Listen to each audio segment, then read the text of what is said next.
경제 파워 곽수종의 생생경제.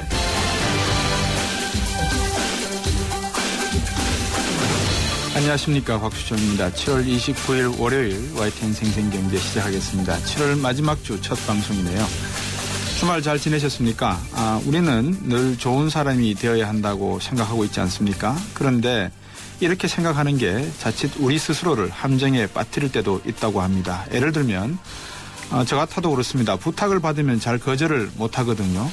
그래놓고 나중에 늘 후회를 합니다. 다른 일도 많은데 이를 전부 듣자니 또 들어주자니 이 피곤해서 기운이 빠지고 인생에 낙도 없다는 걸 늦게 후회하곤 합니다. 듀크 로빈슨이 쓴 책 내 인생을 힘들게 하는 좋은 사람 컴플렉스에 나오는 구절입니다. 주말에 읽었던 책의 하나입니다. 이 복잡다단하고 속도가 생명인 현재 사회를 살아가다 보면 마치 이 적재량이 기준치를 초과해 침몰하는 선박이나 화물차 같은 우리 스스로의 모습을 보지는 않을까 싶습니다. 사람들은 이게 본의 아니게 일벌레가 되어가고 있다라는 느낌을 받고 있지는 않는 것 같습니다. 가정에서도 직장에서도 그저 좋은 사람이 되어야 한다며 재충전의 시간을 가지지도 못한 채 살다 보면 허탈하고 몸이 건조해지면서 누적된 스트레스는 결국 서로의 삶을 힘들게 할 수도 있다는 생각에 이르렀습니다. 만약에 여기에다가 완벽주의 근성까지 가세를 한다면 어떻게 될까요? 생활의 여유는 찾기가 더더욱 힘들어지지 않겠습니까? 올여름 휴가를 앞두고 계시거나 아니면 이 어려운 때 어떻게 휴가를 가냐 하고 반문하고 계실지는 모르겠지만 적어도 2, 3일 동안 일벌레에서 잠시 벗어나시고 무의식 중에 좋은 사람이 되려고 하는 근성도 한번 털어보시면 어떻겠습니까? YTN 생생경제 일부 정권 분석부터 증시 분석부터 시작하겠습니다. 먹고 싶은 걸 마음껏 담는다. 주머니만 있다면. 그래서 피자도 주머니를 달았다. 크라운 포켓. 부드러운 크림치즈, 달콤한 고구마 무스 듬뿍. 방문 포장 시 1+1. 1588-5588 피자헛. 라지 사이즈 이상 적용. 중복 할인 불가 일부 매장 제외.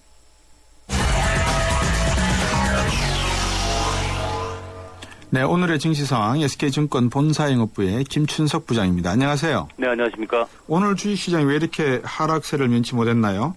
아무래도 이제 그동안 시장을 끌고 왔던 게 이제 반도체 쪽인데요. 네. 하이닉스하고 삼성전자가 좀 장중에 많이 하락을 하면서 주가는 좀 밀리는 모습을 보이고 있습니다. 네. 특히 오늘 같은 경우는 이제 일반인하고요. 그다음에 외국인들도 주식은 매수를 했는데 네.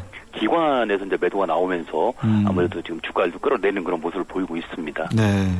코스닥 쪽은 외국인들이 매도를 많이 했고, 장 중반을 지날 때는 상당히 이 낙폭이 좀 커지는 그런 모습을 보이는데 이건 또 왜 이렇습니까? 네, 시장 전반적으로 아무래도 지금 삼성전자하고 SK 하이닉스 그러면 보통 반도체 쪽하고 휴대폰 쪽 이렇게 되지 않겠습니까? 근데 예. 아무래도 코스닥에 있는 종목군들이 이제 그쪽에 연관되는 종목군들이 협력업체들이 많으니까. 예, 아무래도 코스닥도 좀 안 좋은 영향을 좀 보고 있는 거고요. 네. 그다음에 지난주 같은 경우도 코스닥이 상당히 강하게 올라오는 그런 모습을 보였었기 때문에 예. 그 부분에 대한 어떤 반대급부 뭐 이런 거 있을 걸로 보고 있습니다. 예. 요새 환율 시장을 많이 들여다보면요, 일본이 상당히 정치적으로 전략적으로 움직인다는 생각이 드는 게. 아베노믹스를 하겠다 그래놓고 일본 엔화가 이번 선거에서도 대승을 했습니다만 동남아 국가를 다니면서 일본의 양적 완화가 도움이 된다, 군비 확장이 도움이 된다, 개헌이 도움이 된다라고 이야기를 하면서 반감을 갖지 않기 위해서인지는 모르겠습니다만 환율도 아주 안정적인 가격으로 지금 끌고 가고 있거든요. 그렇습니다. 24일 날은 100엔까지 올라갔다가 네. 현재는 97엔대로 다시 내려가는 것으로 보이고 있는데 예. 그 덕분에 오늘 혼다나 니산, 도요타 같은 일본 자동차주들은 좀 빠지는 그런 모습도 보였었습니다. 네.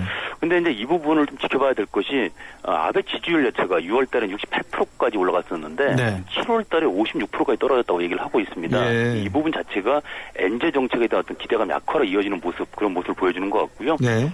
특히 아시겠지만 금요일 날 같은 경우는 원전 관련돼 가지고 네. 후쿠시마 원전에서 그렇죠. 방사능 수증기가 나온다 이런 얘기 나왔지 않습니까? 예. 그러다 보니까 그 부분 때문에도 좀 영향을 좀 받고 있는 거 아닌가라는 생각이 듭니다. 네.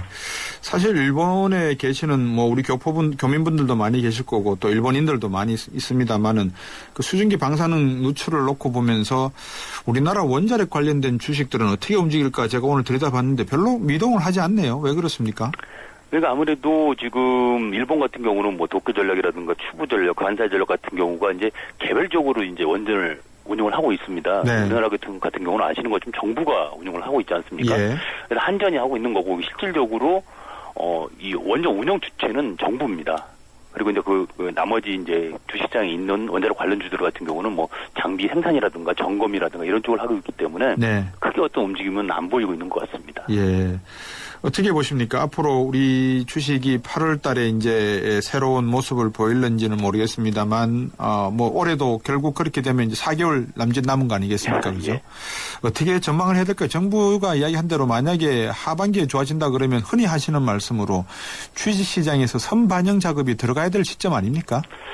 지금 보게 되면 사실은 그 추경 예산이 선정됐음에도 불구하고 정부 구조조정안이 좀 늦게 내면서 네. 상반기 쪽에는 정부가 투자하고자 하는 어떤 그 자금들이 많이 투자가 되지 않았었습니다. 네. 그 부분을 아무래도 하반기 쪽에 좀 밀어내기를 할 것 같고요. 예. 그 영향 때문에도 지금 그 건설주가 지난주 좀 움직였던 모습을 보였었는데 어찌됐든 상반기보다는 하반기 쪽이 그나마 좀 나아지지 않겠느냐. 예. 수치상으로는. 하지만 그 부분 자체가 직접 우리 국민들까지 오기에는 좀 더 시간이 걸릴 것이라는 생각입니다. 그러니까 주식시장이 가장 민감하게 반응을 하는데도 불구하고 지금 여러 가지 곳들, 삼성전자나 하이닉스나 이런 회사들이 엄청난 게 큰 수익을 내고 있는데도 불구하고 시장에서는 그런 영향을 못 받는다는 자체가 뭐냐면 의구심이 좀 많이 있는 거죠. 네. 그러니까 하반기에 경기 지표가 좋아지는 부분 자체가 실질적인 것이냐 아니면 단지 수치에 그칠 것인가 하는 부분 자체가 좀 있을 걸로 보여지고 있고요. 네. 어찌됐든 간에 지금 중국 쪽에서도 약간의 어떤 흐름의 변화가 좀 나타나고 있지 않습니까? 네. 리커창 총리가 발언도 그렇고요. 그런 부분을 보다 보면 상반기보다는 그나마 하반기가 조금은 나아질 것이다. 이렇게 말씀드릴 수 있을 것 같습니다. 네. 우리 정시도 그렇고 뭐 세계 정시가 다 그렇습니다만 보통 이제 이 대외적인 어떤 이 해외 의존적인 경제에서는 대외 시장의 어떤 성장 동력이 발견되거나 나타날 때 보통 강하게 반등하지 않습니까? 그죠?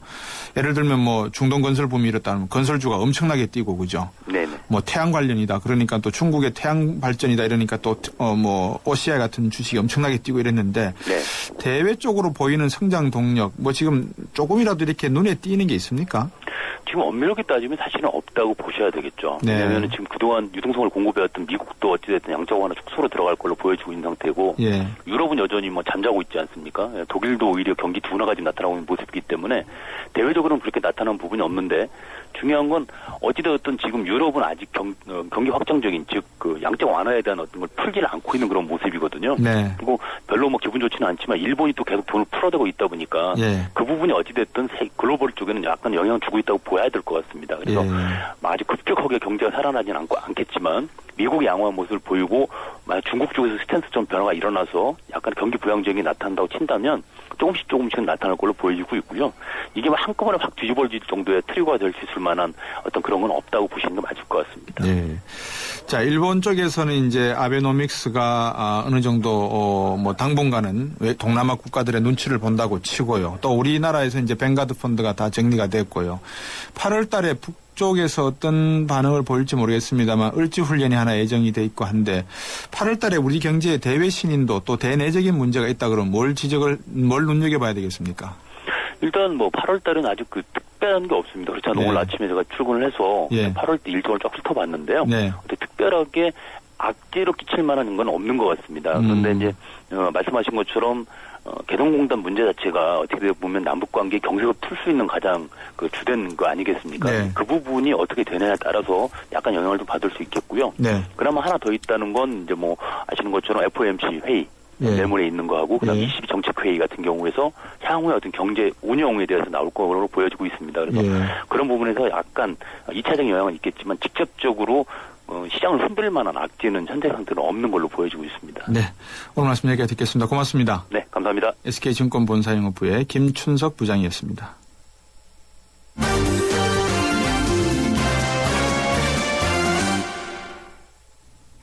네, 계속해서 김윤경 기자와 함께 경제 뉴스 정리해드리겠습니다. 안녕하십니까? 네, 안녕하십니까? 예, 주말 잘 보내셨어요? 네, 잘 보냈습니다. 네, 지금 전셋값 이 상승이 상당히 좀 뭐라 그럴까요? 뭐라 그래야 되나요? 예사롭지 네. 않네요. 그렇습니다. 뭐 속된 말로는 미친 전셋값이다 뭐 이렇게도 얘기를 하고 있는데, 예. 그러니까 집을 사려고 빚을 냈다가 힘들어진 하우스푸어들 집뿐만이 문제가 아니라 예. 전세값이 너무 많이 올라서 집을 빌려서 사는 사람들도 다 힘들어지고 있습니다. 예. 그래서 말을 붙이기 좋아하는 사람들인지라 렌트푸어라고 또 이 사람들을 부르고 있는데요. 예. 이들의 부담을 줄여주기 위한 대책이 시급하다 이렇게 지적이 좀 나오고 있었습니다. 네. 근데 현실적으로 아무리 돈을 많이 벌어도 또 더 벌어도 전세값 오르는 속도를 따라가기가 힘들 그런 정도인데요. 네. 렌트푸어가 얼마나 되는지는 기준에 따라 좀 다르겠지만은 한국보건사회연구원이 조사한 데 따르면은 소득의 30%나 집세로 쓰는 임대료 과부담 가구라고 봤는데요. 네. 이런 가구를 렌트푸어로 본다면은 한 240만 가구나 되는 것으로 추산이 됐습니다. 예. 네, 그리고 또 전세를 얻으면서 당연히 또 금융권에 빚을 지게 되는 경우가 많아서 그쵸. 시중 6개 은행의 전세자금 대출 잔액이 최근 2년 사이에 한 2.7배 정도가 늘었다고 합니다. 정부는 어떤 대책을 지금 생각하고 있습니까? 예, 그래서 박근혜 대통령이 대통령 되기 전에 내놨던 공약이 하나 있습니다. 예. 목돈 안 드는 전세 대출 상품을 내놓겠다라고 얘기를 했었습니다. 예. 그러니까 이 전세 보증금이 상당히 목돈이잖아요. 네. 그래서 이걸 집을 빌리는 사람이 아니라 집주인이 대신 빌리는 그런 제도를 마련을 하겠다고 했습니다. 그래서 집을 빌려 들어가려는 세입자가 이자만 은행에 내는 그런 대출 상품을 출시를 하겠다고 했는데요. 네. 이런 것들을 다음 달 중에 좀 검토를 거쳐서 은행권에서 대출 상품을 좀 내놓겠다라고 지금 정부 당국이 얘기를 하고 있습니다. 예. 아니 그러면 전세를 주는 집주인 생각에 이자만 네. 저쪽 세를 들어오는 분들이 임차인이 네. 내시는 거지 결국 그 네. 원금에 대해서는 임대인인 집주인이 부담을 해야 된다. 이게 과연 팔릴 상품일까요? 네, 그러니까 이제 집주인들에게는 전세보증금만큼의 대출을 본인이 직접 담보대출을 받는 격이 그렇죠. 되니까 그렇죠. 예, 인센티브를 줄 수밖에 없습니다. 예. 그래서 집주인들에게는 세제 혜택을 주게 되는데요. 예. 세입자의 이자 납부액을 300만 원 한도 내에서 40%까지 종합소득세에서 공제를 해주겠다라고 네. 얘기를 했고요. 예. 이게 과세 특례이기 때문에 2015년 12월 31일까지만 적용이 됩니다. 예. 근데 과연 이 정도 혜택만으로 집주인들이 자발적으로 나설 수 있을 것이냐? 네. 저도 사실 조금 의문이 됩니다. 예. 지금 전세 얻으려는 사람들이 훨씬 더 많기 때문에 그러니까요. 전화로 내놓겠다라고 이제 부동산에 얘기만 해도 금세 전세 물건이 나가는 판입니다. 예. 근데 이렇게까지 해서 과연 집주인들이 세입자에게 도움을 주려 하겠냐 이런 얘기가 좀 나오고 있습니다. 예. 예, 네네. 그래서 이 주택담보대출 규모에 비례해서 재산세나 종합부동산세까지도 좀 감면해주는 그런 혜택을 더 늘려야 되는 게 아니냐 이런 말도 좀 나오고 있습니다. 글쎄요, 세제 감면이 어느 정도 유인책이 될는지는 모르겠습니다만은 이거는 또 네. 임대인분들의 고민인 것 같고 임차인 입장에서는 이자율을 또 봐야 되지 않겠습니까? 그렇죠. 임차인 예, 입장은 그래서 어때요? 정부에서는 낮으면 낮을수록 좋다라고 얘기를 해서 3%대를 주장을 했다라고 알려졌는데 네. 은행들도 이게 땅 파서 장사하는 것은 아니기 그렇죠. 때문에 4%대 중후반 정도로 지금 합의가 된 것으로 알려져 있습니다. 예. 근데 어쨌든 이게 일반 신용대출보다는 상당히 낮기 때문에 세입자들로서는 반가운 상품이 될 수 있을 것으로 보이고요. 예. 그렇지만 대상은 좀 제한적입니다. 부부 합산 소득이 6천만 원 이하의 무주택 세대주여야지 되고요. 전세 보증금은 2억 원 이하, 수도권의 경우에는 3억 원 이하여야지 됩니다. 네. 그래서 자격이 되면은 은행들이 수도권의 경우에는 5천만 원, 지방은 3천만 원 한도 내에서 집주인에게 담보대출을 해주게 되고요. 그 이자를 세입자가 직접 은행에 내는 그런 시스템입니다. 그 앞에서도 이제 이 임대인에 대해서 이제 말씀을 네. 해주셨는데 임대인들 중에서 하우스푸어가 많다고 하셨지 않습니까? 네. 이 전세를 얻으신 임차인이 만약에 이 렌탈 푸어 문제로 인해서 네. 보증금 돌려 못 받는 경우도 있을 것 같은데 여기에 대한 대책은 고민하고 계신가요? 여기에 대한 대책은 아직 나오지는 않은 것 같은데요. 네. 그런 경우가 상당히 많습니다. 그래서 예전에도 이제 전세 들어가려고 그러면은 얼마나 담보를 잡혔느냐 그 비율 같은 것들을 많이 따져보고 들어가게 되는데 그렇죠. 최근에는 이제 집주인들이 하우스푸어가 되는 경우가 상당히 많습니다. 예. 과도하게 빚내서 집을 샀는데 집값은 내려가고 그래서 이제 세입자들까지도 위험에 노출되고 있는데 예. 경매 정보업체 부동산 태인이 조사를 해봤더니 올해 수도권에서 주택이 경매된 경우에 임차인의 80%나 보증금의 일부 혹은 오. 전부를 받지 못했다고 합니다. 예. 그러니까 저는 세입자로 저도 살고 있기 때문에 여기에 예. 대한 대책도 좀 마련이 돼야 되는 게 아닌가라고 좀 생각을 하고 있습니다. 생각만 하셔가지고 안 될 것 같은데요. 보증보험을 들든지 예. 대행책을 네. 세우실 80%라고 하셨잖아요. 그렇죠. 지금. 예, 그러니까 80% 정도가 뭐 일부를 못 받는 경우도 있고 전부를 못 받는 경우도 여기에 다 포함이 되니까요. 그러니까요. 예, 상당히 좀 위험에 노출돼 있다고 볼 수가 있죠. 야, 이건 대단한 신용 경색 위험 가능성인데, 그죠? 네, 그렇습니다. 참 이 집 부동산 시장 잘 돼도 걱정, 거래가 없어도 걱정, 참 이래저래 네, 걱정입니다. 우리 그렇습니다. 서민들에게는 그죠? 예. 두 번째 소식은 대한상공회의소 소식이네요. 어떤 겁니까? 네, 박용만 두산그룹 회장이 사실상 그 대한상공회의소 차기 회장에 선출이 됐습니다. 네. 서울상공회의소가 오늘 회장단 회의를 열었는데 새로운 회장의 박용만 두산그룹 회장을 추대를 했고요. 다음 달 의원총회를 거쳐서 회장에 선임이 되는데 보통 서울상위 회장이 대한상위 회장을 겸직을 하고 있습니다. 네. 그렇기 때문에 다음 달에 대한상위 총회를 거치면 회장에 선출이 될 것으로 예상이 되고 있습니다. 네.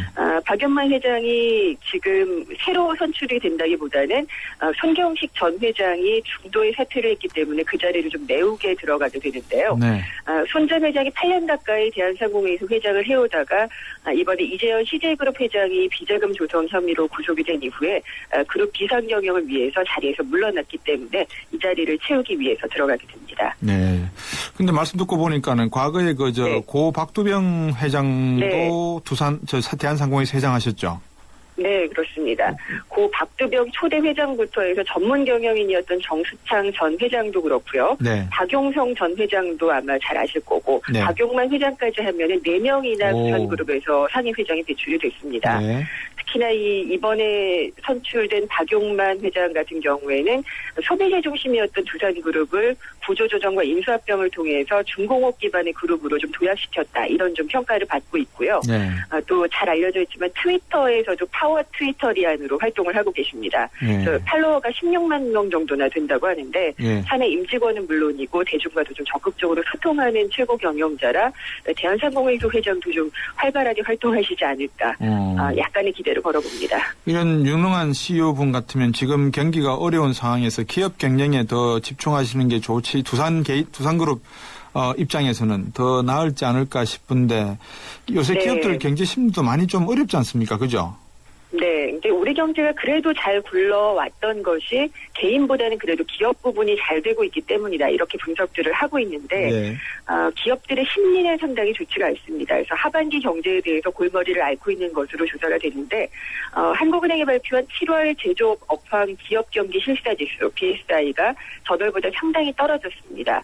그리고 이게 기준치 100을 밑돌면은 경영 상황을 부정적으로 보는 건데요. 네. 떨어졌을 뿐만 아니라 72 정도밖에 기록을 안 하고 있으니까 예. 상당히 좀 부정적입니다. 그렇군요. 어떤 게 가장 걱정거릴까요? 한 두 가지만 짚어주시겠습니까? 미국과 중국일 것 같습니다. G2의 출구 전략과 경기 둔화가 가장 큰 대외 변수로 지금 그렇군요. 걱정이 되고 있습니다. 예. 오늘 말씀 잘 들었습니다. 고맙습니다. 예, 감사합니다. 네. 뉴스핌의 김윤경 기자였습니다. LTE의 세상 충분히 빠르다고 합니다. 충분하다는 것은 그 이상을 만나지 못했기 때문. 그래서 시작합니다. 2배 더 빠르고 2배 더 즐거운 새로운 세상. SK텔레콤은 이것을 LTEA라 부릅니다. 아무나 가질 수 없는 속도 LTEA. SK텔레콤. 아이가 뗐으면 사탕을 주긴 하는데 마음이 복잡해요. 먹여도 되나? 몸에 좋은 것도 아닌데. 서울우유가 엄마의 고민 하나를 덜었다. 칼슘에서 비타민 D3까지 우유의 영양이 듬뿍. 이거 완전 씹어먹는 우유네? 서울우유 밀크캔디. 생생경제 1부 함께 하셨고요. 2부에서는 이 3년 고정금리 재형저축에 이어서 7년 고정금리 재형저축이 나온다고 합니다. 관치금융 논란이 있는데요. 어떤 내용인지 살펴보겠습니다. 2부에서 뵙겠습니다.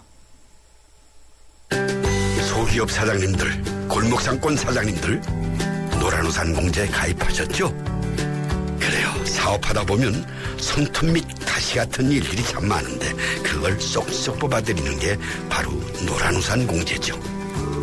전문가들이 재능 기부하는 무료 법률, 세무상담도 받으셨고요. 법으로 보호받아 안심할 수 있는 노란우산 공제. 소기업 소상공인이 행복한 대한민국을 만들겠습니다. 참 고마운 동행 노란우산 공제. 이 캠페인은 중소기업 중앙회와 함께합니다. 2013 가요계 최대 이슈 대한민국의 살아있는 전설 가왕 조용필. 그가 돌아온다. 음악으로 대중의 정서와 공감을 이루며 함께 호흡하는 무대 위의 거인 조용필. 2013년 하반기 최고의 공연 조용필 전국 투어 콘서트 헬로가 순천, 울산, 수원, 일산, 광주, 창원에서 펼쳐집니다. 티켓 예매는 인터파크 1544-1555.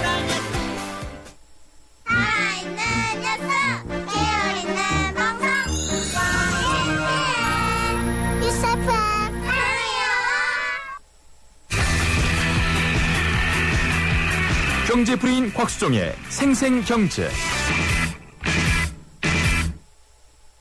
세상의 베이스가 되다 포스코 협찬으로 곽수종의 YTN 생생경제 2부 시작하겠습니다. 곽수종의 YTN 생생경제는 여러분과 함께하는 방송입니다. 여러분 목소리에 늘 귀 기울이는 방송이니까요. 의견 있으신 분들 문자 보내주십시오. 단문 50원, 장문 100원이 부과되고요. 휴대전화 우물정 0945번, 트위터는 @ YTN 밑줄, 그리고 웹사이트에 들어오시면 곽수종의 YTN 생생경제 시청자 게시판도 있고, 그다음에 여러 가지 여러분들이 구경하실 거리들이 좀 있습니다. 들어오셔서 여러분들의 생각과 의견, 참여를 보여주시면 고맙겠습니다. 여러분들의 많은 의견 기다리겠습니다.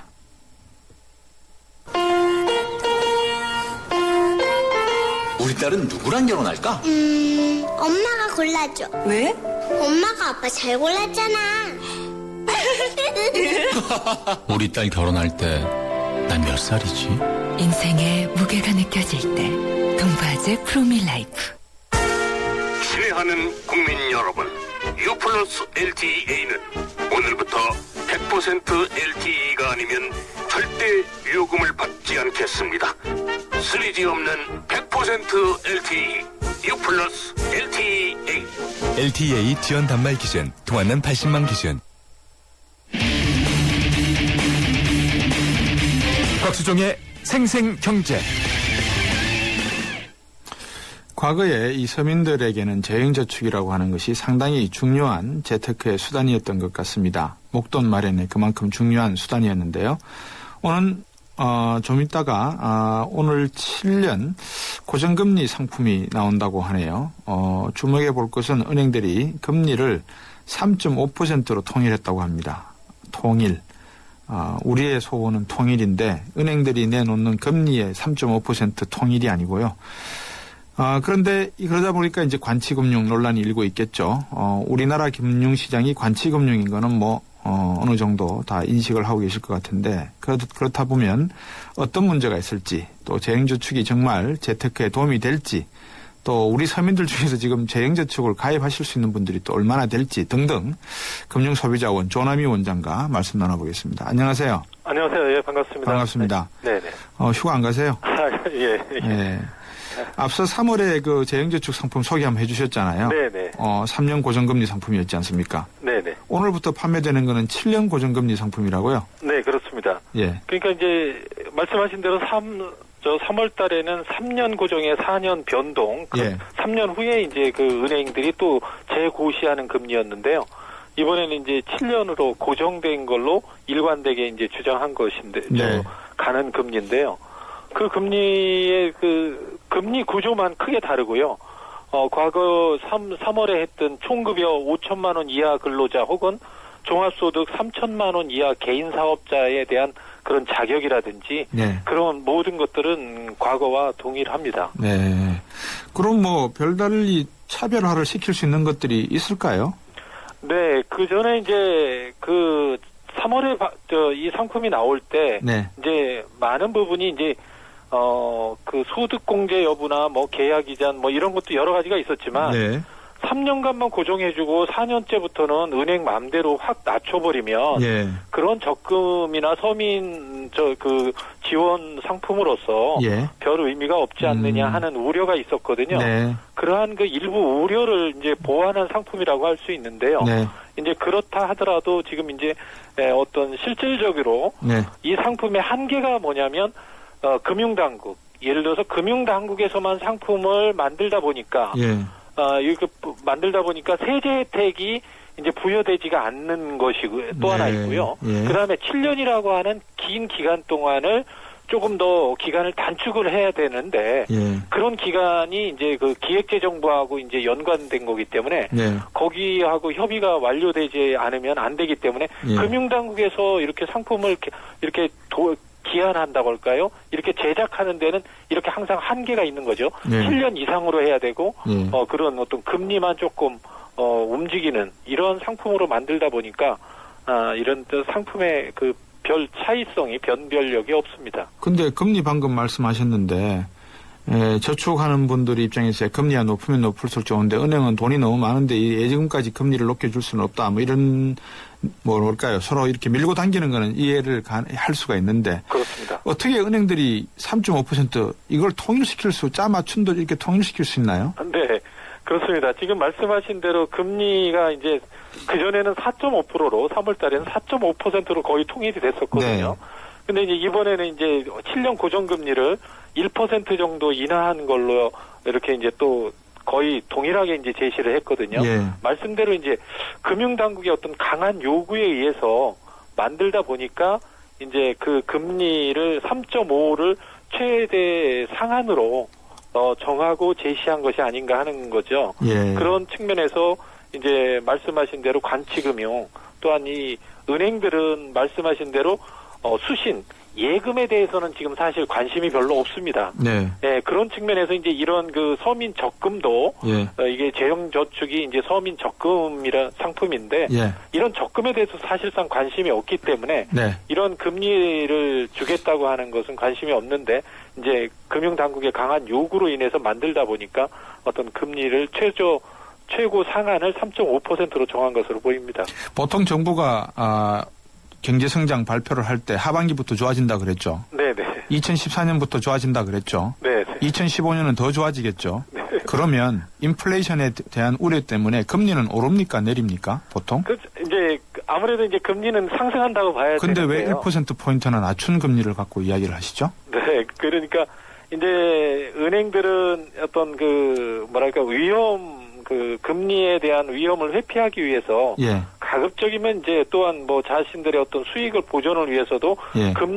적금의 금리를 낮춰서 이제 제시하려고 하지 않겠습니까? 예. 그런데 이제 지금 말씀하신 대로 이제 그 장래에 금리가 상승했을 때는 네. 이러한 금리가 또 소비자에게는 또 좀 마이너스적인 효과를 발휘하지 않겠습니까? 예. 그런 부분이 이제 상당히 이제 또 변동성이 있는 것입니다. 네. 뭐 상품이라고 하는 것이 보기도 좋아야 되지만 맛도 있어야 되지 않습니까? 네, 그죠? 네. 지금은 보기만 좋게 자꾸 포장해서 막 찍어내시는데 네, 네. 맛은 글쎄요 모르겠습니다만 이 금융당국에서 이런 상품들 과외를 밖에 내보낼 때 가이드라인은 내놔야 되지 않습니까? 이거는 크기가 좋고 빛깔이 좋으니까 이거는 1등 상품. 이런 품질 가이드라인은 있어야 될 건데 어떻습니까? 네. 그런 상품에 대해서 지금 이제 뭐 은행 간의 어떤 경쟁을 유발한다든지 네. 어떤 자유 경쟁을 하도록 유도하는 그런 시장 정책은 없고 네. 이렇게 이제 금리를 어느 정도까지는 제시해라 이런 어떤 그런 가이드라인을 네. 자신들의 어떤 그 의도대로 가고자 하는 어떤 그런 가이드라인만 있다 보니까 네. 은행 간의 자율 경쟁이나 어떤 특이한 그런 상품들이 나오지를 못하고 전부 이렇게 이제 판박이처럼 똑같은 상품만 지금 어느 은행이든지 그러니까요. 똑같은 상품만 전시되고 있다고 볼 수 있겠습니다. 그 말씀은 지금 해주신 말씀은 뭐 어떤 회사도 어떤 금융기관도 네네. 예금 상품을 만들고 싶은 생각도 없고 네네. 만들 능력도 능력은 있을지 모르겠습니다. 경험도 없고 네네. 오히려 자칫해서 금리가 더 내려가 버리게 되면 네네. 경기가 안 좋아서 역마진이 발생할 수 있다. 네네. 그래서 이거 괜히 만들었다가 뭐 한 거 아니냐. 그래서 금리를 갖다 3.5%로 이렇게 그냥 통일을 했다. 이렇게 보는 시각도 있거든요. 어떻습니까? 네, 그렇습니다. 말씀하신 대로 우리나라 국내 은행들은 네. 그 단기 상품에만 지금 집중해 온 측면이 있고요. 네. 장기 상품은 거의 없습니다, 사실. 예. 그 다음에 장기 상품이 있다면 그거는 이제 정부의 어떤 보조나 어떤 혜택이 있는 것으로 이제 유지되어 왔거든요. 예. 그러니까 장기 상품의 관리 능력이 좀 부족한 건 사실입니다. 네. 이제 이건 은행의 예가 아니긴 한데요. 예. 지금 카드사들이 이제 서비스를 막 한꺼번에 줄이고 있지 않습니까? 예. 네, 카드라고 하는 상품은 원래 장기 상품이거든요. 예. 서비스를 제공하는 것이. 그런데 그 장기 상품의 그 서비스를 갖다가 단기 상품으로 생각하다가 지금 이런 시장 변동이 있으니까 갑자기 이제 서비스를 줄이고 있거든요. 네. 그만큼 우리나라 금융사들이 장기 상품에 대한 관리 능력, 해지 능력이 없다고 볼 수 있는 거죠. 그게 이제 관치금융에 어떻게 보면 참 부작용이다, 그죠? 그렇습니다. 혼자 쓸 수 있는 능력이 전혀 없는 상황이 돼버리네요. 네. 그럼 소비자 입장에서 말입니다. 이걸 누가 상품을 사겠습니까? 네. 최고금리가 4.5, 4.6% 상황에서 1%포인트나 낮은 7년 고정금리 상품이 있다. 사십시오. 저 같아도 고개를 갸우뚱거리면서 이게 미래의 현재 가치가 과연 지금 3%가 3.5%로 맞을까 싶은 생각이 들 것 같은데요. 네네. 그렇습니다. 지금 4.5%가 이제 최저거든요, 사실은. 네. 지금. 그런데 이제 고정 7년이라 해가지고 3.5%가 지금 금리가 이번에 나왔는데요. 그러니까 지금 말씀하신 별반 차별성이 없습니다. 네. 네, 그런 부분에서 이제 이 상품이 또 다시 한번 재출시되고 변형돼서 출시는 됐지만은 네. 어떤 서민의 어떤 호기심이라든지 네. 어떤 그 유인 조건, 네. 메리트가 없기 때문에 유인될 만한 어떤 요인이 없기 때문에 네. 그 다음에 또 은행들도 마찬가지겠죠. 달리 마케팅을 하지 않기 때문에 네. 그렇게 성공하기는 어렵다고 보여집니다. 유인 조건 말씀하셨는데요. 유인 네. 조건 생각하기 전에 언뜻 또 드는 생각은 네네. 서민들은 지금 목돈 한 푼이 아쉬운 판인데 그렇습니다. 이거를 장기금융 상품에 돈을 넣어줄 여유가 있을까요? 그렇습니다. 7년이라고 하는 세월은 상당히 장기 세월이거든요. 예. 장기 기간인데 이 장기 기간을 서민한테 요구한다는 것은 참 어려운 일이거든요. 예. 그런 측면에서 이제 가입 기간을 좀 단축을 요구를 했던 건데 네. 아까 말씀드렸던 대로 3년이라든지 5년으로 단축을 하면서 어떤 세제 혜택을 조금 이자 소득에 대한 비과세 혜택을 주는 것이 그렇게 도입이 돼야 되는데 네. 이게 말씀대로 금융당국에서만 결정하다 보니까 기획재정부하고 합의하지 못하다 보니까 항상 이렇게 그 상품인 이런 별반 아무 차이도 없는 상품들이 계속 재판, 삼판으로 그러네요. 나오는 것이 좀 시장에 혼란을 일으킨다고 볼 수 있겠습니다. 어떻게 판단하는 게 좋겠습니까? 가입할지 말지를. 네. 이 상품은 그러니까 재형저축을 볼 때는 두 가지 관점에서 봐야 됩니다. 네. 3년간의 적금으로 이 상품을 볼 것이냐 예. 아니면 7년 유지하면서 세금 혜택을 받는 예금으로 볼 것이냐 네. 이 두 가지 관점에서 사실 어떤 자신에게 적합한 상품인지를 판단하면서 네. 그 상품을 7년간 유지하거나 네. 혹은 3년간 적금으로 판단하면서 가입하시는 것이 가장 유리한 어떤 소비자 선택이라고 할 수 있겠습니다. 네, 오늘 좋은 말씀 잘 들었습니다. 고맙습니다. 네, 감사합니다. 금융소비자원의 조남희 원장이었습니다. 시사 경제 프로 곽수종의 생생경제를 다양하게 만나는 방법. 인터넷에서 YTN 라디오를 검색하면 지금 방송되고 있는 생생경제와 지난 방송을 다시 들을 수 있고 YTN 애플리케이션과 팟캐스트를 통해서도 들을 수 있습니다. 언제 어디든 손쉽게 만날 수 있는 곽수종의 생생경제 참 좋다.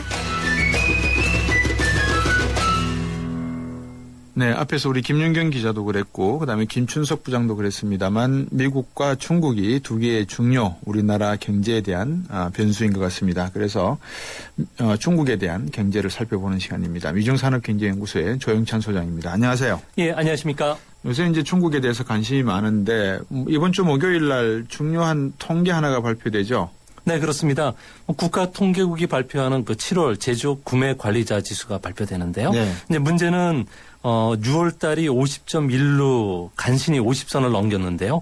이번에는 49.8로다가 10개월 만에 50선 이하로 하락할 것으로 보여집니다. 50선이라는 것은 경기 수축 국면으로 들어간다는 이야기가 되는데요. 네. 특히 이제 제조 부분 중에서도 주요 지수라고 할 수 있는 수입이나 생산, 원재료 재고, 신규 주문이 모두 지금 하락하는 그런 모습입니다. 이 때문에 중국에서는 7월 달 은행 신규 대출 같은 경우에도 1,600억 유엔 정도가 줄어든 7천억 유엔으로 지금 감소할 것으로 보여지기 때문에 네. 기업들 같은 경우는 자금난에도 좀 상당히 어려움을 겪고 있고요. 네. 특히 이제 PMI 지수를 비롯해서 뭐 철도 화물 수송량, 전기 소량 같이 경기 선행 지표들이 있습니다. 네. 이걸 가지고 3분기 중국의 GDP 성장률을 보면 7% 전후까지 떨어질 수밖에 없습니다. 이 때문에 경기가 하락했다고 하면 주시장에 악영향을 끼쳐야 되겠지만 또 정부가 미니 재정 정책이라든지 창구 지도를 통한 미세 조정 정책을 계속 펴기 때문에 아무래도 이거와 관련된 종목들 중심으로 우리나라 증시도 좀 움직이지 않을까 보여집니다. 중국이 경기 부양 내야 된다라고 하는데 적극적으로 나서지 않고 있는 이유가 있을 것 같습니다. 왜 그렇습니까? 아무래도 시장 경제 국가 같은 경우에는 보이지 않는 손이 이제 가격 결정권을 갖고 있는데요. 예. 중국 같은 경우에는 보이는 손인 정부가 나서서 수요뿐만 아니라 공급도 창출시켜주고 있습니다. 그러다 보니까 지난 30년간 연평균 10% 이상의 고도 성장을 이뤄왔는데요. 하지만 그 이면에 보면 공급 과잉 시설 문제가 그대로 갖고 왔고요. 또 부패 문제뿐만 아니라 에너지, 환경 문제 그리고 비용 상승 같은 다양한 위험이 전혀 개선되지를 않고 오히려 지금 축적되는 그 부작용이 지금 나타나고 있습니다. 이 때문에 만약 이번에도 4조 유엔의 내수 정책을 펼 경우에는 오히려 투자를 더 늘리는 과잉 투자가 더 심해지고요. 또 세장을 비워서 새로운 세를 교체하는 등록 환조식, 문어발식 경영이 다시 살아날 수 있기 때문에 중국 정부는 아예 이번 참에 손 밑에 장작을 꺼내서 물이 끓어오르는 것을 막는다는 말처럼 근본적인 문제를 해결하고서 다음에 성장하는 전략으로 가기 때문에 우리가 생각했던 만큼 대규모의 경기 부양책을 내놓지는 않고 있습니다. 네. 그러니까 우리나라 말로 하면은 뭐 무서워서 뭐 못한다, 뭐 구더기 무더워서 장못 담근다 이 말과 비슷하다고 하면 되겠습니까? 네, 그렇게 보시면 맞을 것 같습니다. 중국 성어에서 이런 거 뭐 나타내는 성어가 있나요? 사자성어? 네, 중국에서는 우리가 이제 잘 아는 사자성어 중에 투석기기라는 이야기가 있는데요. 예. 주에게 물건을 던져 때려잡고 싶으나 곁에 있는 그릇을 깰까 두려워한다는 이야기가 있는데요. 네. 중국 같은 경우는 중중국 함정을 벗어나기 위해서 강도 높은 구조조정이라든지 자금줄을 꽉 채워서 환경 오염 기업들을 폐쇄시켜야 되는데요. 하지만 지방정부 같은 경우에는 고용 해고로 인한 사회 불안 문제가 더 커질 수 밖에 없기 때문에 우물쭈물하고 있다고 합니다. 이로 인해서 단기금리도 치솟고요. 부동산 버블도 다시 불거지는 이런 모순도 같이 나타나고 있습니다. 쥐는 때려잡아야 되겠는데 이거 때려잡으려다가 뭐 집어 던져가지고 옆에 있는 엄한 그릇 깰까 싶어서 못한다는 거네요. 네, 그렇습니다. 어디 가나 쥐가 문제네요. 지난주 중국 정부가 발표한 이 미니 부양책 그래도 이 쥐를 좀 잡아야 되지 않겠습니까? 내용이 어떤 겁니까? 네, 아무래도 중국 정부는 지금 현재 고용 문제를 해결하고 넘어가야 되는데요. 예. 하반기에는 대학 졸업자가 무려 699만 명이 쏟아지고요. 앞으로 5년간 700만 명이 쏟아진다고 합니다. 여기에 고졸자를 비롯해서 2억 7천만 명의 농민공의 일자리 문제도 있고요. 이제 하반기부터는 19개 산업에 대해서 구조조정의 목록이 나왔습니다. 그래서 해고 근로자들이 늘어나기 때문에 성장을 7% 이하로 가져갔을 경우에는 사회적인 불만 문제가 폭발하면서 실제 봉기나 시위들로 이어질 수가 있기 때문에 중국 정부 같은 경우는 지난주에 중서부 지역의 투자 활성화를 위해서 철도 투자와 관련된 개발 펀드를 개혁시키는 조치, 그리고 또 영세 기업에 대한 세제 우대, 그리고 수출 기업의 인허가 절차를 간소화해주는 이런 미세 조정 정책을 폈는데요. 네. 앞으로도 계속 소규모의 맞춤형 지원책이 계속 발표될 것으로 보여집니다. 아무래도 핵심은 유리천장이라고 불리는 보이지 않는 진입문턱을 좀 낮춰주고요. 네. 기득권층의 저항을 하고 있는 이런 구조조정에 대해서 양에서 진로의 성장 변화를 꾀하는 이런 정책들이 집중적으로 나올 것으로 보여집니다. 일본과의 어떤 뭐라 그럴까요? 영토 분쟁도 있고 그죠? 상당히 지금 중국과 일본과의 어떤 경쟁, 아시아의 패권을 잡기 위한 경쟁이 지금 물밑에서 아주 치밀하게 또 치열하게 벌어지고 있는데 이 미국이나 서구 쪽에서 아주 일본을 지원하는 듯한 지원 사격이 있지 않습니까? 지원 사격을 제가 어떤 식으로 읽냐 그러면 중국 제조 버블 붕괴가 임박했다. 내지는 중국의 PMI 지수가 나빠질 것이다. 이런 수출이 지금 한 자릿수로 떨어지고 있다. 이런 보고서들이 나오고 있는 게 일종의 일본에 대한 지원 사격이라고 저는 보고 있는데 어떻습니까? 세계 1위 제조 국가로 올라선 지 2년 만에 다시 또 떨어질까요? 어떨까요? 네, 지금 가장 큰 문제는 중국의 그 임금이 빠른 속도로 올라오고 있다는 게 문제인데요. 그렇죠. 우리나라 최저임금은 올해 4,860원입니다. 네. 베이징 같은 경우는 2,800원 정도 되기 때문에 60% 수준까지 따라왔는데요. 근데 중국의 임금 속도가 지금 연평균 18%고요. 우리가 7% 전후로 인상이 되고 있기 때문에 아무래도 4년에서 5년 뒤에는 임금이 역전될 가능성이 큽니다. 이렇게 되면은 상상성이 좀 낮은 섬유나 수송기계, 가전이나 그리고 금속, 컴퓨터 쪽에서는 중국 기업들이 가격 경쟁을 이루면서 해외로 지금 나가야 되고요. 반면에 중국 같은 경우에는 아무래도 첨단화 그 산업으로 이전을 하고 있기 때문에 이런 소재라든지 그리고 그 부품 쪽으로 빠른 속도로 좀 이전하지 않을까 보여집니다. 지난번에 한번 그 대출금리 인하 자유화 말씀을 해주셨잖아요. 그죠? 네, 그렇습니다. 근데 은행 간의 금리 보통 우리가 이제 15금리라고 하지 않습니까? 중국은 상하이 쪽의 이 금리인데 이게 다시 상승하고 있다는 내용은 어떤 내용입니까? 네, 최근 들어와서 중국 정부가 대출금리 하한을 철폐시켰고요. 하지만 담보 능력이 없는 4,500만 개 민영 기업들 같은 경우는 은행 문턱을 지금 넘지를 못하고 있습니다.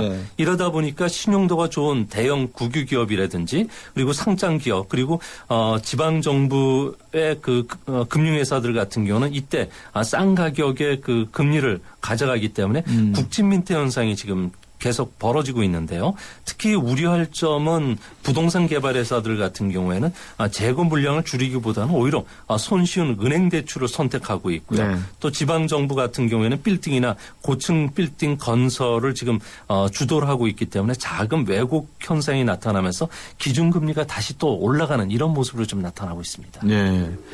지난 금요일만 하더라도 중국 해안 순시선이라 해야 되나요? 네 척하고 일본 해안 경비척 한 척이 생각구에서 대치를 했었거든요. 그 소식을 제가 읽었는데 일본 관광객들은 우리나라가 위험하다 그러면서 못 온다 그러고 또 중국 관광객들은 최근에 아주 눈에 띄게 줄고 있다는 이야기가 들리고 어떻습니까? 중국에서 그만큼 소비가 지금 문제가 될 수도 있다. 지금 금융시장 이야기를 지금까지 해주셨는데 소비도 문제가 될 수 있다. 이 내용 아닙니까? 네. 지금 중국 같은 경우에는 올해 들어와서 경기가 좀 계속 하향 추세를 타고 있고요. 또 물가 상승이 지금 빠릅니다. 또 집값도 지금 잡히질 않고 있기 때문에 서민들 같은 경우에는 지출을 좀 줄이고 저축을 늘리려는 이런 움직임이 일어나고 있는데요. 상하이만 하더라도 33평 아파트를 기준으로 해서 평균 가격이 5억 원 정도입니다. 연평균 수입이 2,300만 원이니까 20배 이상 지금 높은 가격까지 올라와 있고요. 특히 중국에서는 공무원들의 그 부정부패 단속이 강화되고 있으면서 1천만 명 공무원뿐만 아니라 14만 개 국유기업체 간부들이 해외여행을 꺼리고 있습니다. 특히 좀 주목하셔야 될 점은 중국의 그 부동산 종합전산망이 7월 달부터 전국 40개 도시에서 500개 도시로 확대가 됐는데요. 해외여행 중에 한도 외로 쇼핑할 경우에는 부동산 거래를 추적당할 수가 있기 때문에 중국의 그 큰 손이라고 하는 따마들이 지금 쇼핑을 자제하고 있다고 합니다. 이 때문에 우리나라 같은 경우는 중국의 부유층들을 유치시키는 전력을 썼는데요. 이제는 부유층들이 정부 눈치를 보느라 또 중산층은 저축을 위해서 소비를 줄이고 있기 때문에 중국 관광객을 유치시키기 위한 새로운 전략 마련이 좀 시급한 시점인 것으로 보여집니다. 이렇게 간단히 정리를 하죠. 제가 GDP를 이루는 항목이 4가지지 않습니까? 소비, 투자 이렇게 여쭤볼 테니까 증가율이 감소면 감소, 상승이면 상승 이렇게 말씀해 주시면 되겠습니다. 자, 먼저 소비, 중국의 소비. 소비는 계속 감소합니다. 올해 투자.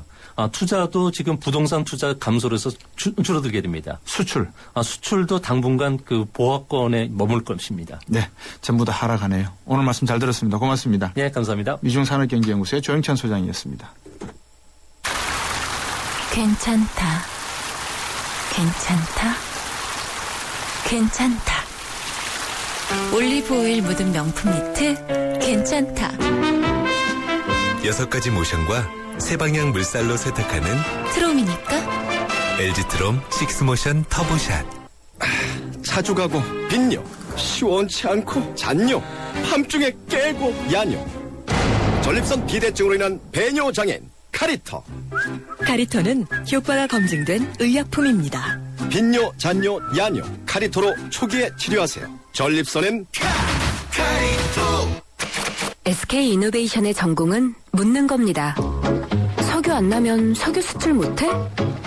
자원 없으면 자원 강국 안 돼? 이 질문에서 53조 수출과 16개국 자원 개발이 시작됐죠. 물음이 있는 곳에 이노베이션이 있다. SK 이노베이션.